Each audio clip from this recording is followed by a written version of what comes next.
Coming up next on Arizona Horizon, we will hear Governor Doug Ducey's State of the State address and then get analysis of the speech from political consultants.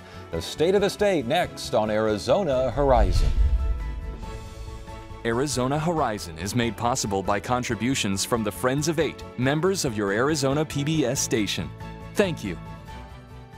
Good evening and welcome to Arizona Horizon. I'm Ted Simons. Governor Doug Ducey gave his first State of the State address today. The governor focused on education funding and solving the state's budget shortfall. We'll hear from two political consultants about the speech, but first, here is the governor's State of the State address in its entirety.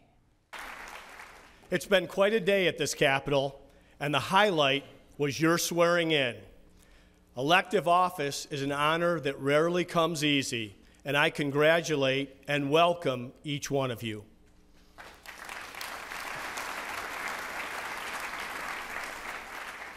Whether we've served before or we are new to this place, all of us have arrived here to find serious challenges waiting on us. The test is whether we answer them in a serious way, without trying to buy time or to sidestep obvious problems that need to be dealt with right away. Putting off problems is certainly not what I had in mind in seeking this office, and I know that each of you would say the same about the positions of trust that you hold by right. These next few weeks, we could all use the fresh outlook of newcomers, not trapped in the old ways of thinking about state spending, taxes, public education, and the role of government in general. In government, just as in business, settled assumptions are not always correct assumptions. Conventional wisdom is not always wisdom, and the political parties do not have to be hostile parties set against each other in every case. This, at least, will be the spirit of my administration as I work with you in every way I know how.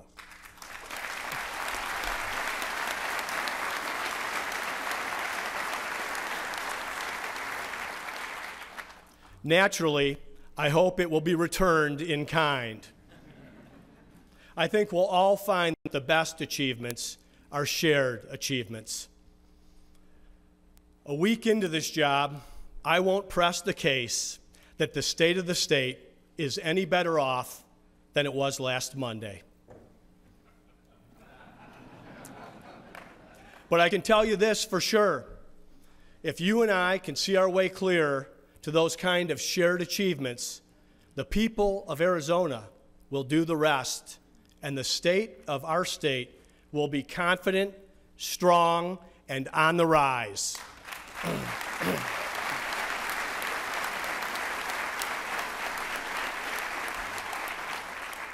But we can't do it without fiscal responsibility. In real life, when families or businesses take stock of how they're doing, the answer has a lot to do with the state of their finances. Well, it works the same in government. And turning to our state's checkbook, we start with the number $1 billion. In dollars, that would be the difference between spending and revenue if we were to do nothing about it these next 2 years. Now, maybe I'm of the old school of economics, but this strikes me as a problem. And I am just not persuaded by appeals to raise taxes so we can spend more.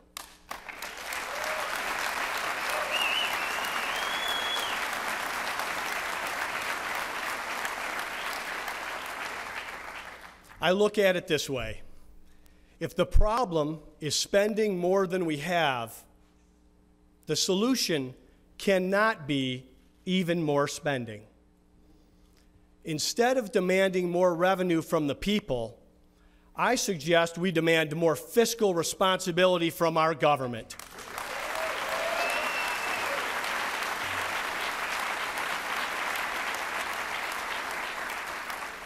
So with all the care and debate the people expect of us, and with as little delay or complaint as possible, let's put this budget in balance and let's keep it there.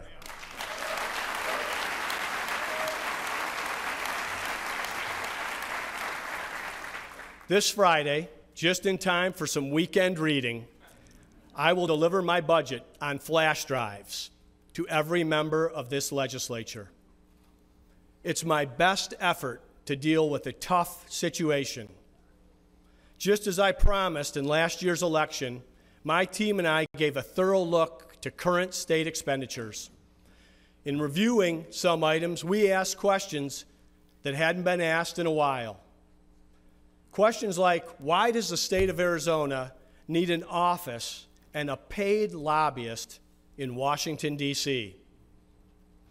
The answer is, we don't.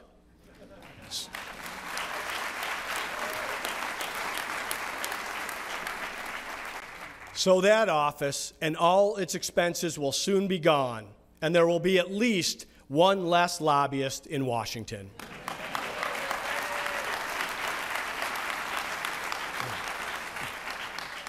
But we didn't stop there. To balance the books, we're going to institute a state government hiring freeze with protections for vital areas like public safety and child safety. However, when it comes to bureaucracy, we're cutting back. The government can't take on any new expenses when we can't afford the ones we already have.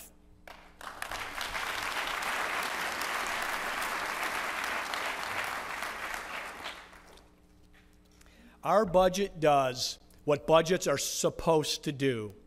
It prioritizes vital commitments that Arizonans value the most: public safety, justice, classrooms, and aid to the needy and vulnerable. My budget doesn't just give the appearance of spending discipline, it offers the reality of spending discipline with decisions that are timely, real, and permanent.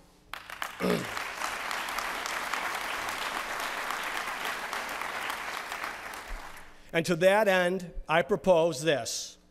Our state needs an unbiased inspector general mandated to find more areas of savings, and where corruption exists, shine a light on it.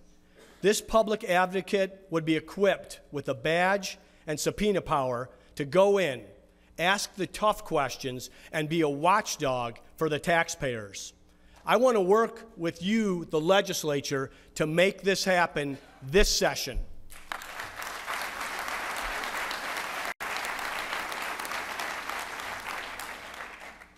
With a tight budget, we've all heard the calls these past few weeks to just go ahead and raise taxes now that we're all safely in office. In this case, as the argument goes, it would be relatively easy because all we'd have to do is cancel all or some of the tax reforms that are currently taking effect. They were passed in a previous legislature, after all, and circumstances have changed. So let's just renege on our commitment. Any way you look at it, canceling Arizona's tax reforms is the wrong way to go.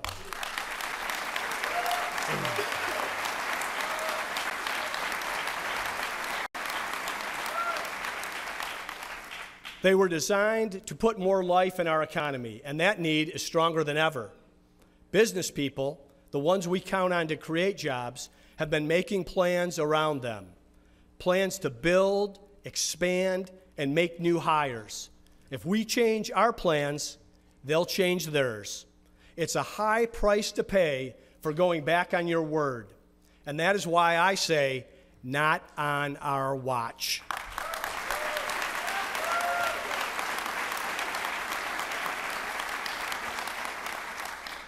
Another essential of good government are tax rates that are predictable and reasonable.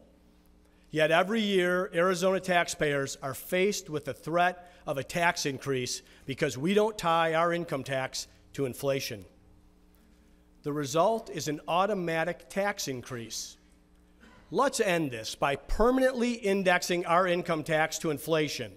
This is an issue of fairness, and we owe better to all Arizonans, so let's get it done this session.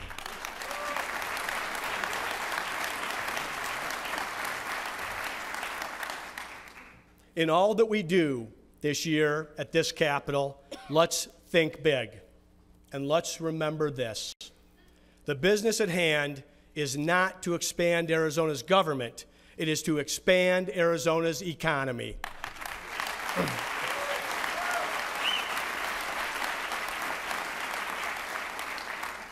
By some measures, our economy has been growing, but not nearly at levels we know we can reach.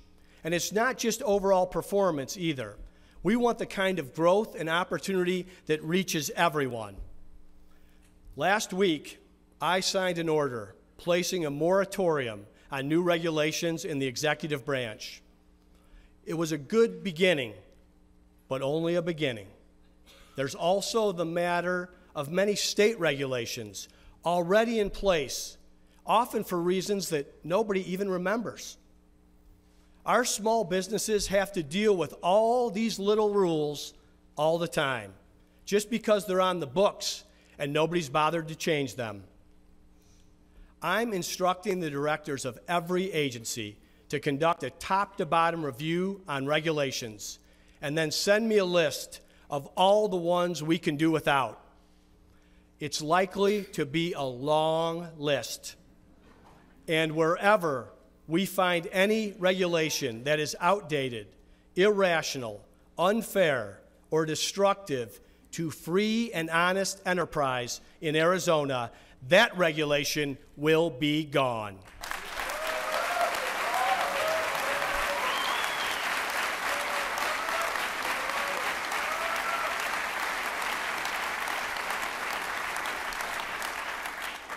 While they're at it, agency directors will also be reducing time frames for permits and licenses.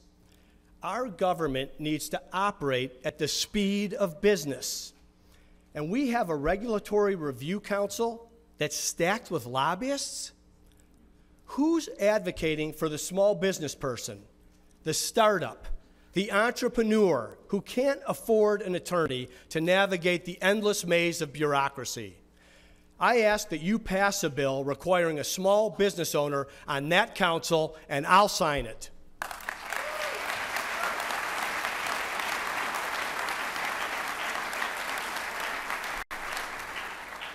You'll have my full attention when you send me any bill that has the purpose of advancing free enterprise and spreading opportunity.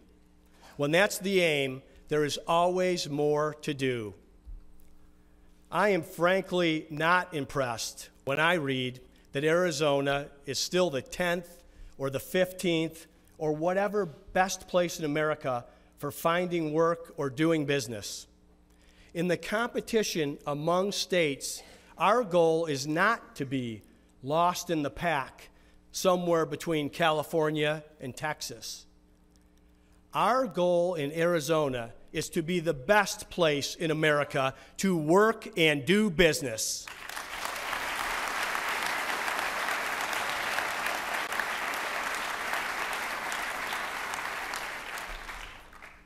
That same thinking should apply to education. In Arizona public schools, we can do better.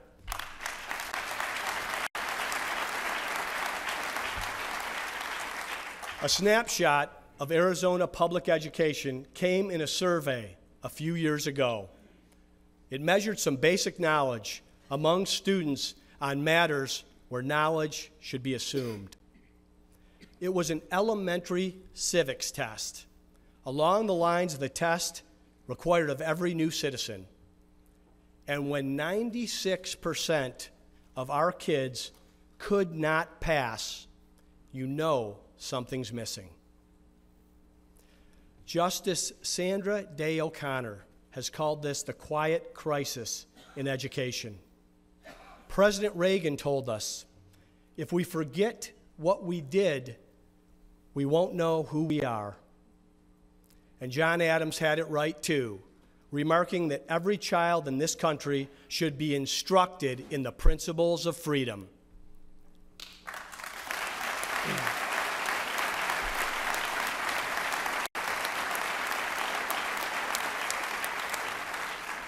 To appreciate this wisdom, however, it helps to know who Justice O'Connor, President Reagan, and John Adams are.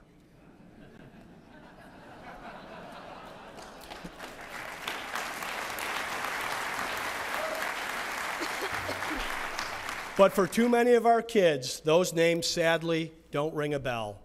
This is an issue that can and should unite us.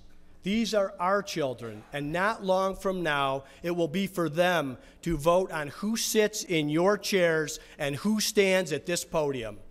How can we expect them to protect the principles on which this country was founded if we are not preparing them for that task right now?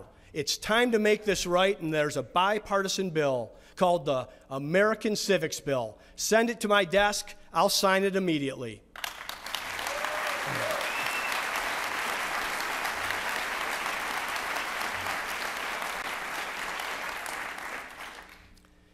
It's also time to take charge of our public schools and take responsibility for their results. For too long, the federal government has forced a one-size-fits-all model on our education system. Politicians and bureaucrats on the other side of the country, with no understanding of our state or the needs of our teachers and students, have sought to impose their standards and their will on our youth. In Arizona, educational excellence is the priority. For the next 4 years, I intend to lead under a Classrooms First initiative.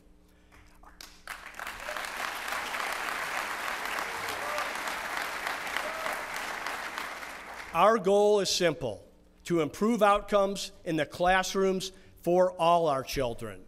That is why I propose to spend not less in the classroom than last year, but more.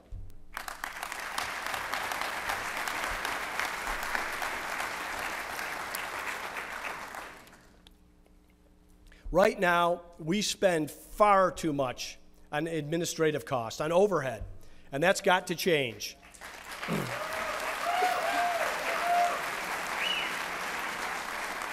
So this morning, I signed an executive order assembling a team of education and finance professionals charged with scrubbing every dollar in every formula and statute in order to identify ways to get maximum dollars into the classroom, where it can do the most good for our children.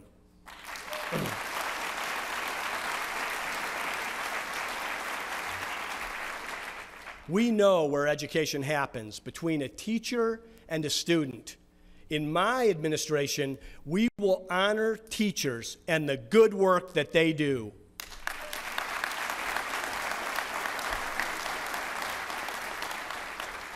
Many teachers will agree with me on this. The quality of a child's education should not be determined by what neighborhood their parents can afford to live in.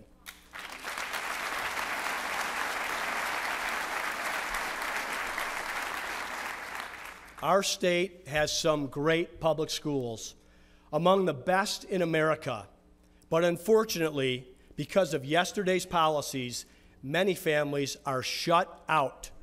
They sit and wait as their sons and daughters get another year older, and their dreams of providing them with the best public education possible slip farther and farther away. This has gone on too long. I will not accept this inequality.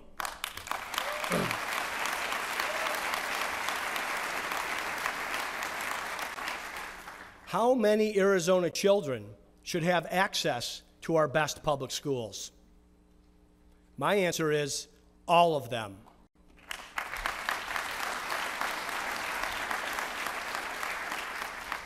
Here's what makes the situation even more troubling. Right now, there are nearly 400,000 empty seats in our public school system. In fact, some public schools are completely vacant. These are educational assets funded by the taxpayer, meant to benefit our children, and they are going to waste. It's time to put these assets back to work.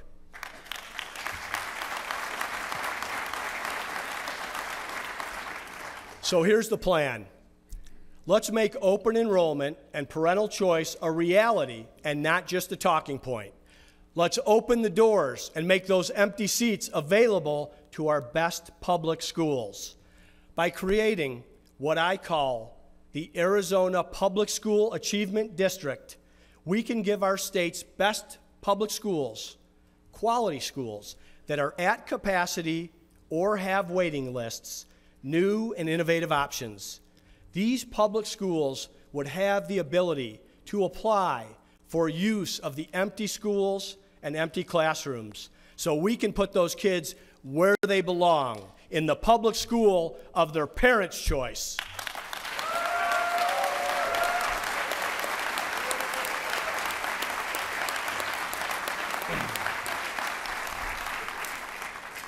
We also need to make capital available to our public schools that are ready to expand.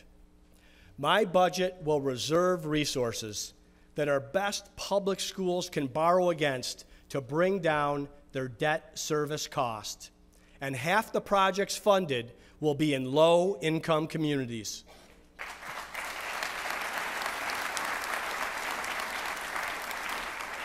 Every dollar not spent on debt service can go to more classrooms, more teachers, more students getting the education they deserve regardless of where they live.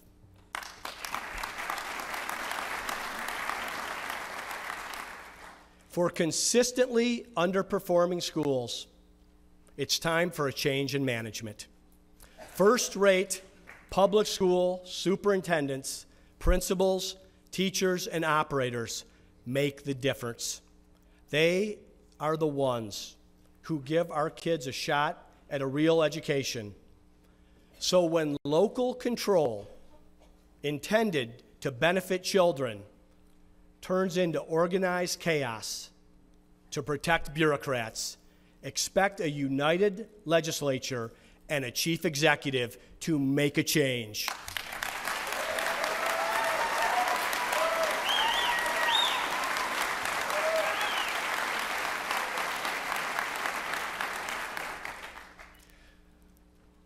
Looming over all of our discussions about education is a court order demanding payment of money we don't have. Here's the short of it. Elected leaders acted in good faith during the Great Recession to keep statutory commitments to education while also keeping this state afloat. And now, the courts have given us a choice between a fiscal crisis or a constitutional crisis. So I say to you, the legislature, settle this lawsuit.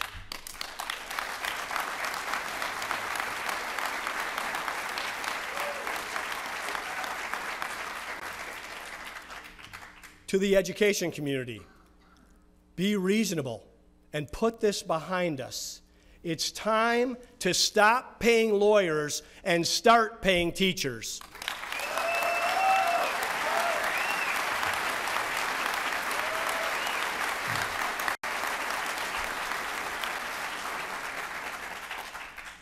And Attorney General Brnovich, dust off your dictionary and help us out here. The words of the statute are clear. And means and, or means or.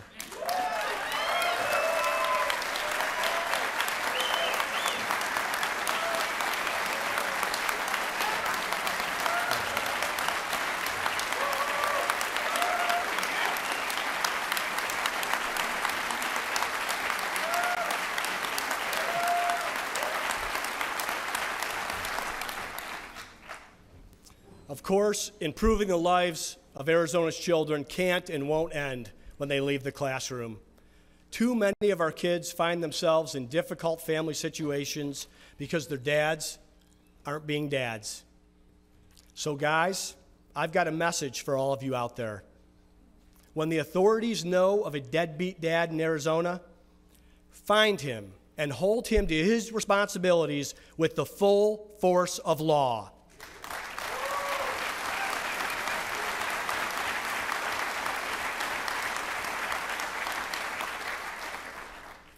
If you're old enough to father a child in Arizona, you're old enough to assume financial responsibility for that child. For single moms being stiffed by deadbeat dads, you need to know we're on your side and help is on the way.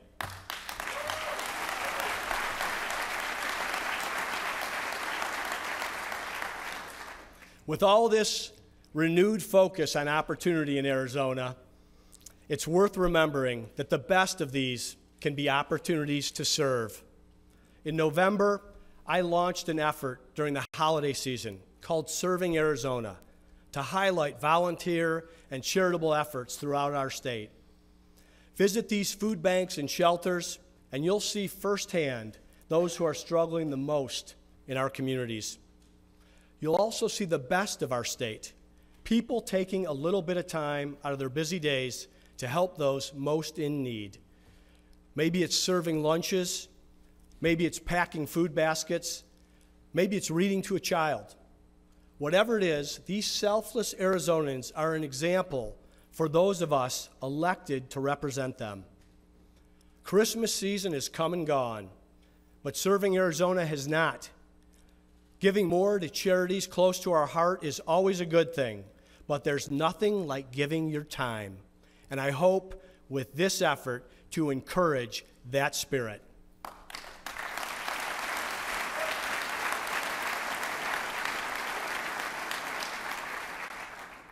Our state is not without its challenges, but we have the leadership to reach our full potential. And I'm not just talking about here in this Capitol. I'm talking about the leadership of all Arizonans.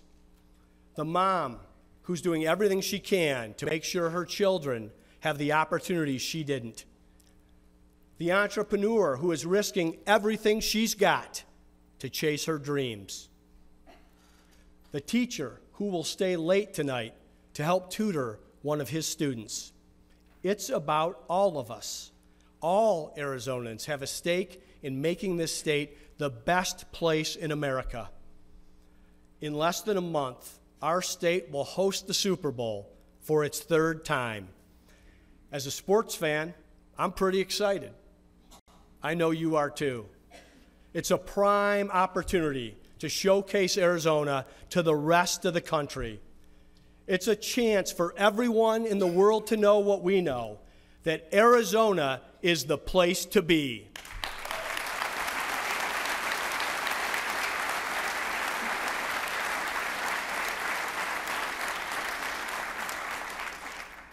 Members of the legislature, I'm grateful for this chance we have to do good for our state. This is why the people sent us here. So let politics stand down for a while. Let future elections wait their turn. Let's give our best for Arizona.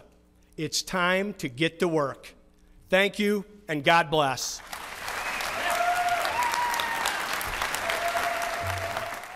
Now, shortly after the governor's speech, Democratic legislative leaders gave their reaction. While I appreciate the governor's optimism, the truth is that our state is facing some serious challenges. Nothing Governor Ducey said indicates that he's pushing for real reform.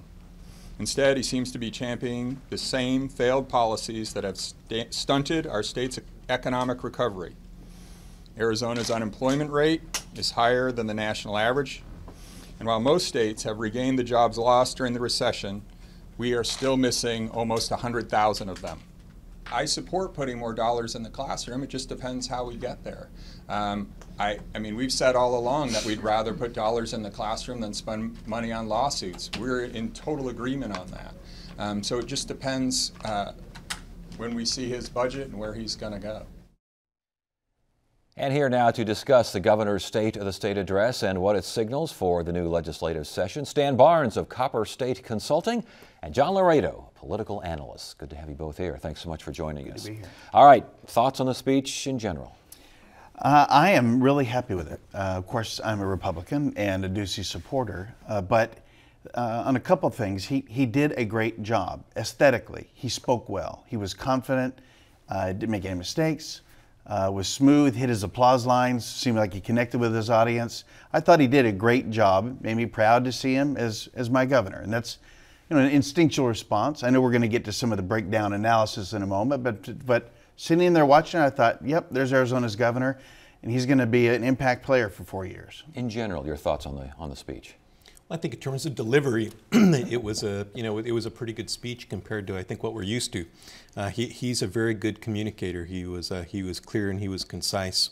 In terms of substance, not a whole lot there. I mean, the devil is in the details, and he's got some big issues that he's going to have to get into the game on, and there are very little any type of substance behind it. On the substance part, we are all looking for that, and I found some substance worthy of discussion. I mean, from the top line, he came out about budgets, and he talked mostly about education, and then he talked about selling Arizona and being a cheerleader for what a great place this is. I think that's the 1, 2, 3 of that speech.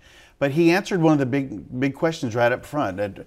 Is he going to promote stopping the tax cuts that were previously passed from taking place in order to help balance the budget? And he said no.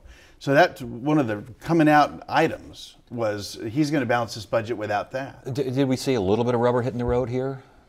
Very little. It was more of a values type of a speech than it was making the numbers, balance.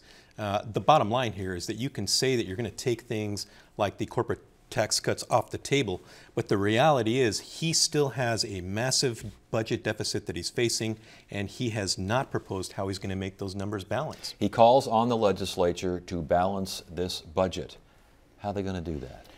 Well, the first clue will be the governor's budget delivery, as he said, on flash drive, which, it's 2015 when that's happening, this coming Friday.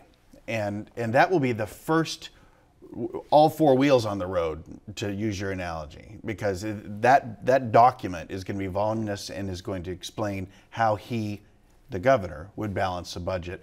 I think the governor and the 2 people sitting behind him in the shot there, President Biggs and Speaker Gowan, are a lot closer to philosophical alignment than the Speaker Gowan and Andy Biggs were with Governor Brewer.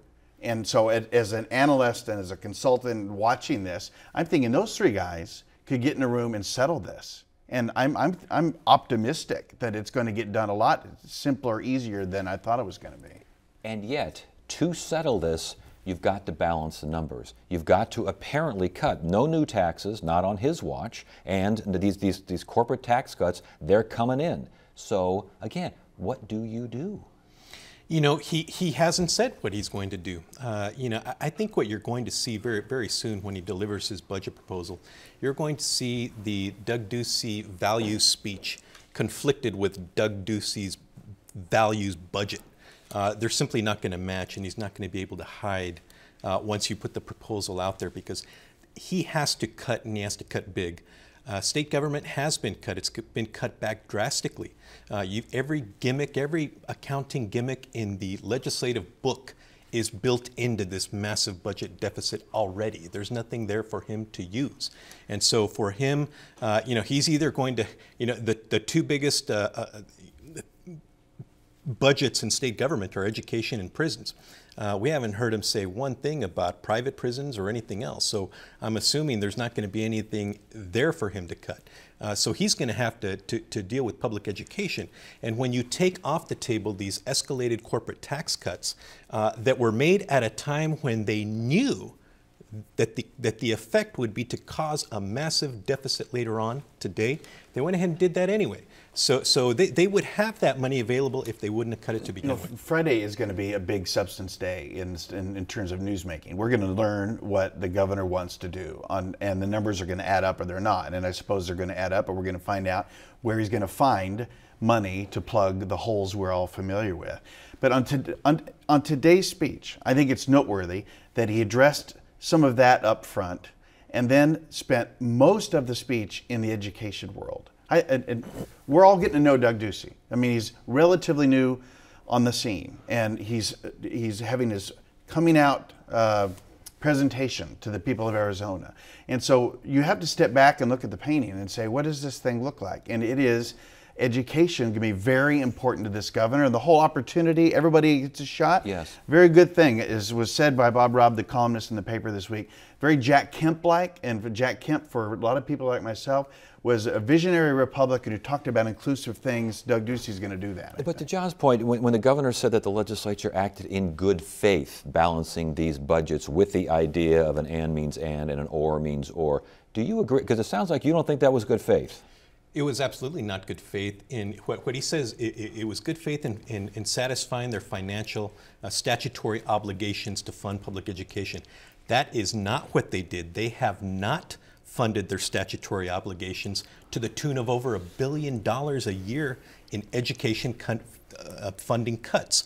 So they've ignored the law. They've ignored the statute that says that they have to fund public education. They've ignored it. That's why they're now up against a court order to fund $300 million at least in education funding that they illegally took from schools. And the governor basically told education leaders, be reasonable. Yeah, I like the way the governor played this. I like the way he emphatically told the legislature to settle, and he looked at the education world and said, be reasonable, let's get this behind us. I thought that was a good way to do it for the state speech. But I want to make this point to what John's saying. The Republicans, when they had to balance the budget in 2009, the majority party, you remember they sold the state capitol building for a one-time $700 million cash infusion just to avoid cutting education. I mean, we lost 1/3 of state revenue in a 2-year period, 1/3. And since we don't really borrow money in this state legally, we have to get around it constitutionally, we mortgaged a lot of assets just to avoid cuts. It was an historic falling out of the bottom, and I think the Republicans did act in good faith in the way of trying to fund state government the best they could in that maelstrom of awful financial news. Yeah, but they went ahead and they cut public education anyway, and at the same time phased in these escalated corporate tax cuts that leaves you less money to pay for education to begin with. So they have, he can throw rocks at this fiscal deficit all he wants, but this is a legislative created fiscal deficit. The expiration of the education sales tax, the phased-in corporate taxes that are happening as well. They've created this deficit. They've created a situation in which they're not going to have money to pay for their obligations they need to pay. And they're acting like they're victims here. They created this It mess. goes to a point that the governor made about in the first quarter of his speech, that he wants Arizona to be a good place to do business. Republicans, leadership, a member of the body, and the governor want this to be a favorable business climate, and tax levy on corporations is part of the variable there that they're trying to address. Is it not a good place now, or for the past 4 or 8 years, go back as far as you want, has it not been a good place to do business? It depends on who you ask. And I think on many scales, it's a very good place because we have other things other than the financials. But, and I'm no big-time CEO, but I know that tax levies are meaningful, and companies are fleeing high-tax states like New York and California.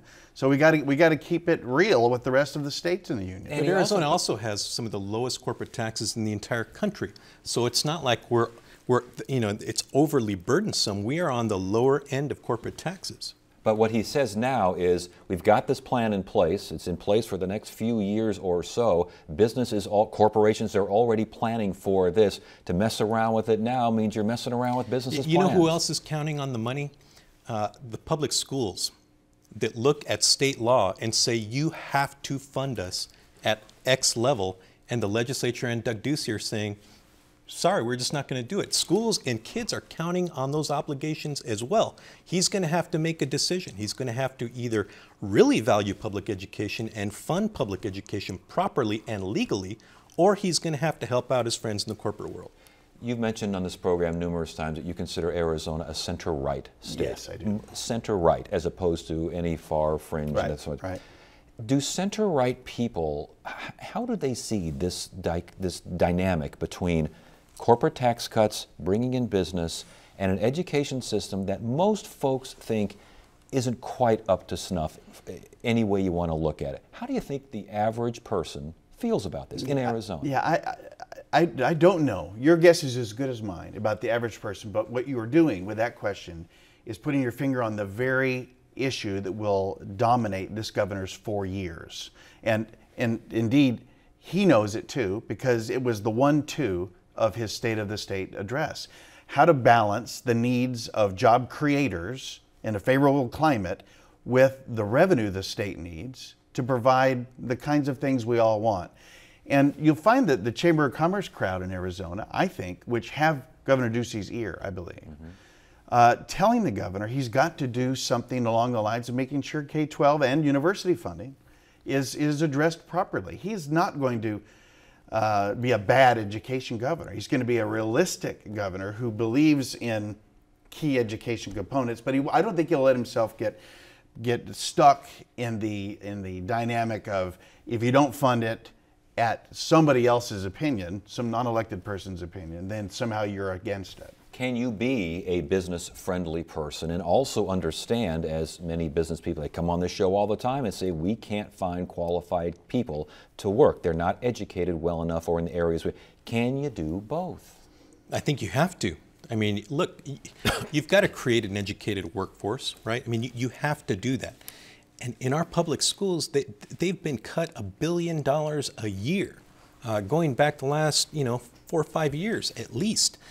You get what you pay for. That's something that Doug Ducey should understand. And listening to his education policy proposals, he's dancing around the edges. He's talking about, maybe capital needs for charter schools, vouchers for private schools. What he's not addressing is the core biggest way you can affect public education, and that's by providing enough funding to put enough teachers in the school, to reduce classroom sizes, to restore funding for soft capital, which is pens and paper and computers in the classroom.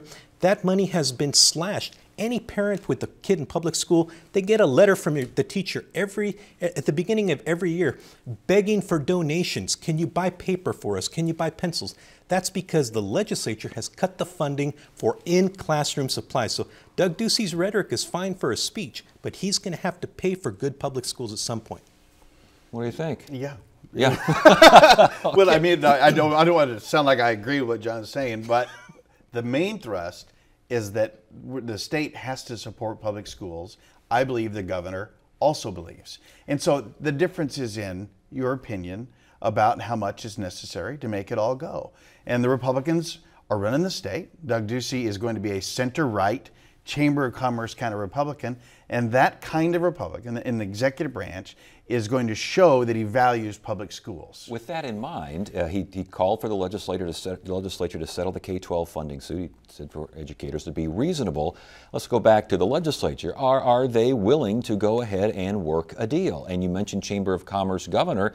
What about his right flank? What are they thinking on this? This is going to be a very tough issue for the President of the Senate, the Speaker. They've got to corral their members and keep them in the majority, in the functioning majority on this.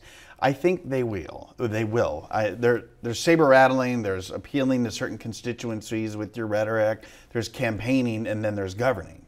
And I think when they govern, they will find a way to settle this difference.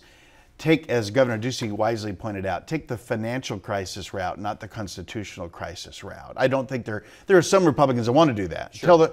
Give the finger to the courts and say, you can't make us do this, but they're in the minority. If that does get settled, and if those numbers, if the $500 million and the $1 billion kind of settle down a little bit, is it now better, easier, more possible to get that budget balanced?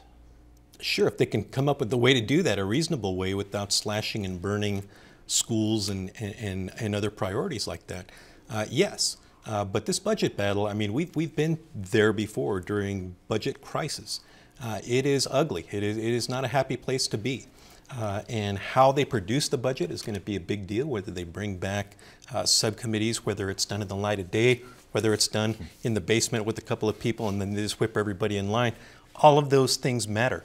But at the end of the day, Ducey has to build the votes, and you traditionally see the Senate take kind of one approach, the House take another, and you've got to be able to whip up those votes. There's going to be people on both sides of the aisle that are falling off on both sides, and one thing that he has to keep on the table is that he may wind up in a situation where he has to build Democrat and Republican votes together in order to pass a budget. And if he does that, if he wants to do that, he's got to be able to negotiate. It's an interesting point regarding the budget process. Are we going to see something different? Are we going to keep hearing about all the mushrooms down there at the Capitol as opposed to the people who are really getting this thing done? I think we are going to see something that's different. Justin Olson is the new appropriations chairman, and he's one of the intellectuals of the Republican caucus. He knows numbers, and it's what he does for a living. And I think he's going to play a big role in it. That's a good thing. And I think there's going to be more sunlight on the process than there has in the past. One reason I think that's true is because I think the governor and the leadership are a lot more in line on this than the previous governor and the leadership. And that alignment will allow for more transparency as they work it through the process. With that kind of dynamic in place, where do Democrats sit? How much influence do they have? I mean, their numbers not there. Anything else there? Well, the numbers are not that far off. I mean, they're 2 down in the Senate for sure. That's going to be a place where there's going to have to be some wheeling and dealing. But you also have a good number of moderate Republicans that value public schools. You know, everyone down there at the Capitol as a member, you have your own list of priorities that you want to take care of. And at the end of the day, you've got to be in position to wheel and deal in order to get what you want. How these caucuses stick together is going to be key. I think you've got great leadership on the Democratic side with Senator Katie Hobbs in the Senate and Eric Meyer in the House. They are both very smart, they're very reasonable, and they've got solid caucuses behind them. So I think they're more than willing to sit down and work out the details, the give and take during the budget process. And you know, at the end of the day, if you bring the best and the brightest of both caucuses together to work on a budget, you wind up with a pretty good budget that represents the needs of most Arizonans. And we've heard that type of talk from Doug Ducey, representing everyone.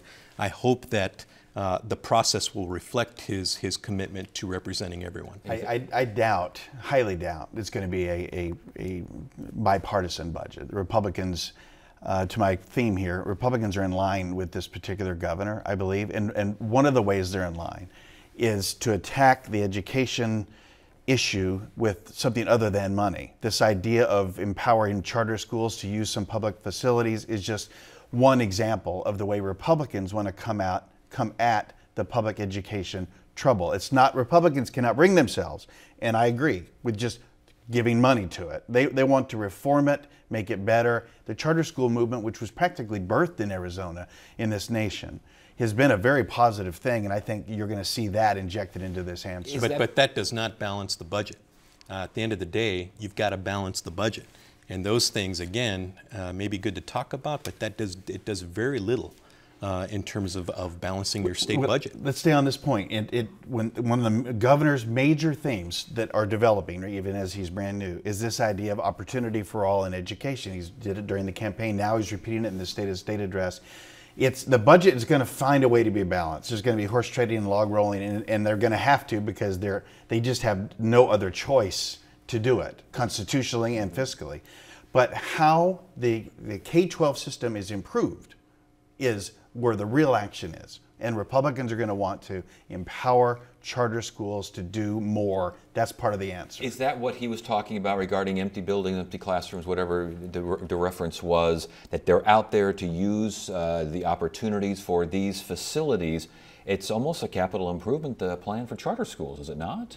Well, I think that's what he intends it to be, but at the end of the day, that doesn't put any money in the classroom.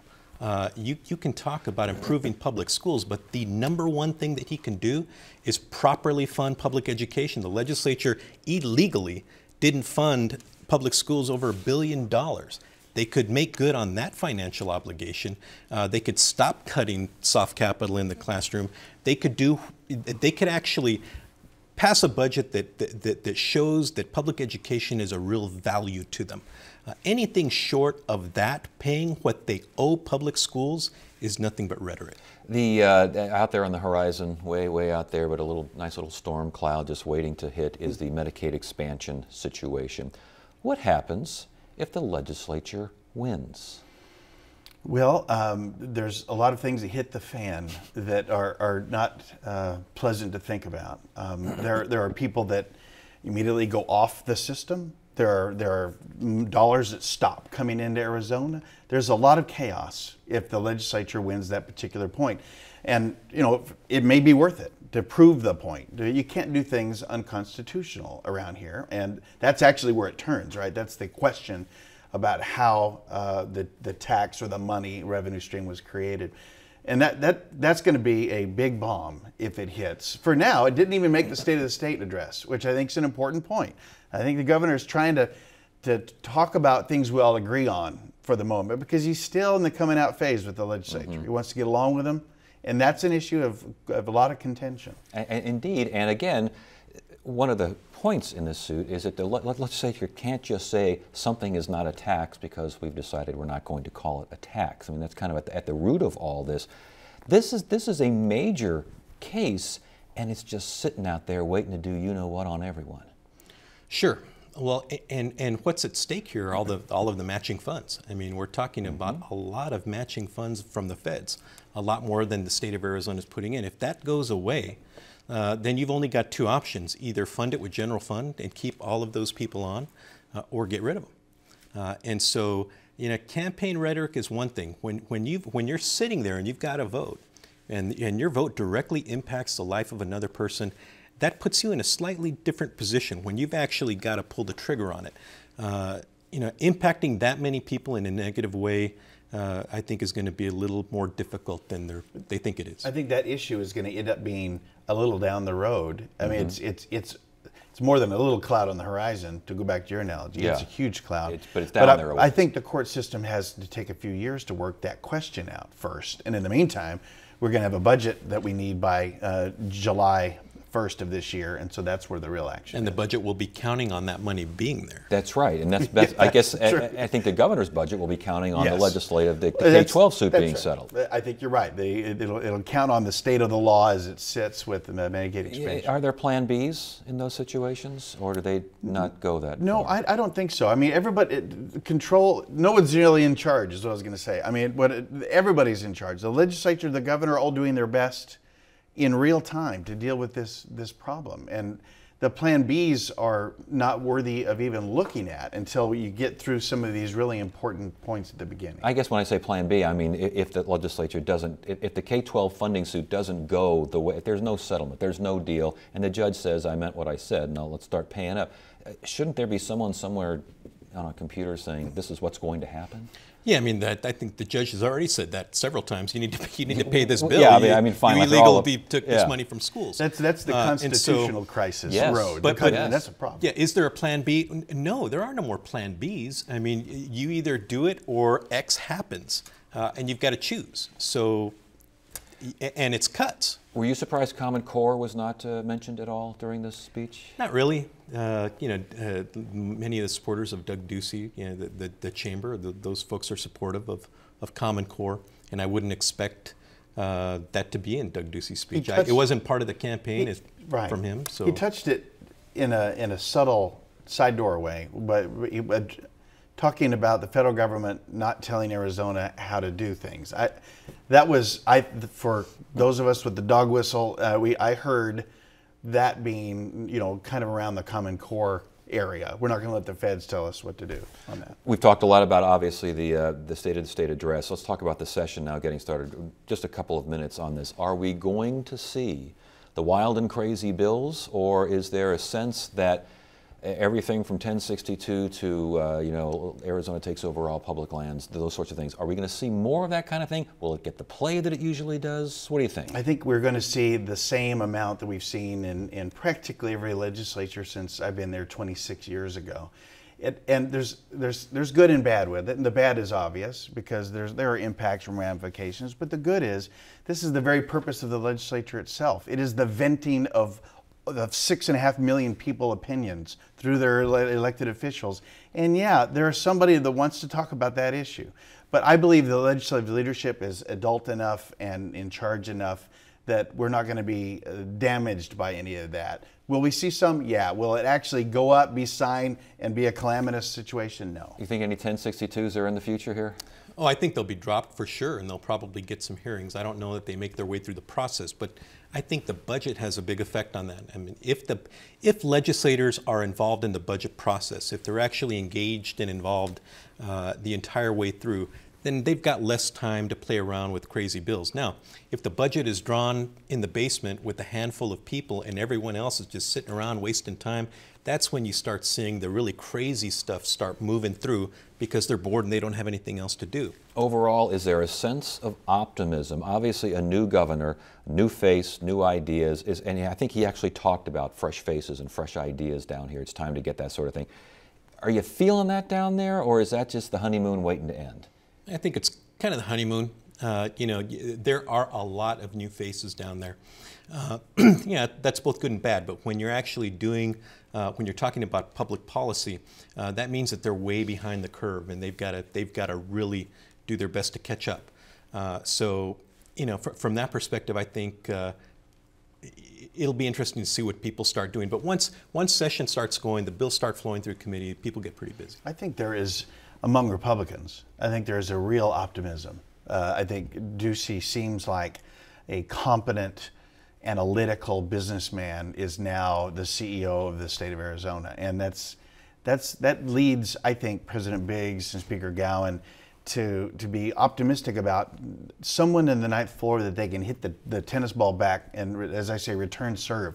Have that debate and be substantive about it, deep into the weeds about it, and make a deal and move forward the way politics in the positive sense can happen. And so the Republicans I know that are down there, they are glad to have a new governor, and they're glad that he is the governor. Democrats feeling glad that at least the landscape has changed? No, I think they're a little more realistic. Realistic about the numbers, realistic about the budget deficit they've got that they're heading into. This is not going to be pretty.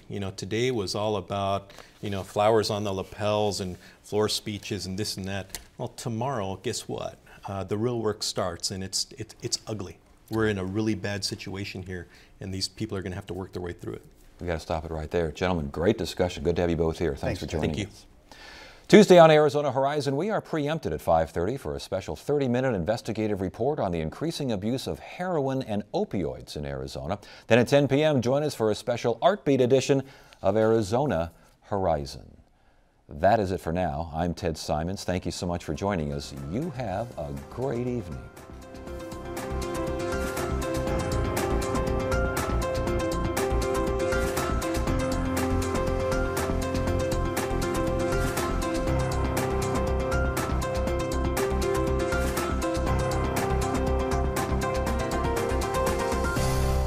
Arizona Horizon is made possible by contributions from the Friends of 8, members of your Arizona PBS station. Thank you.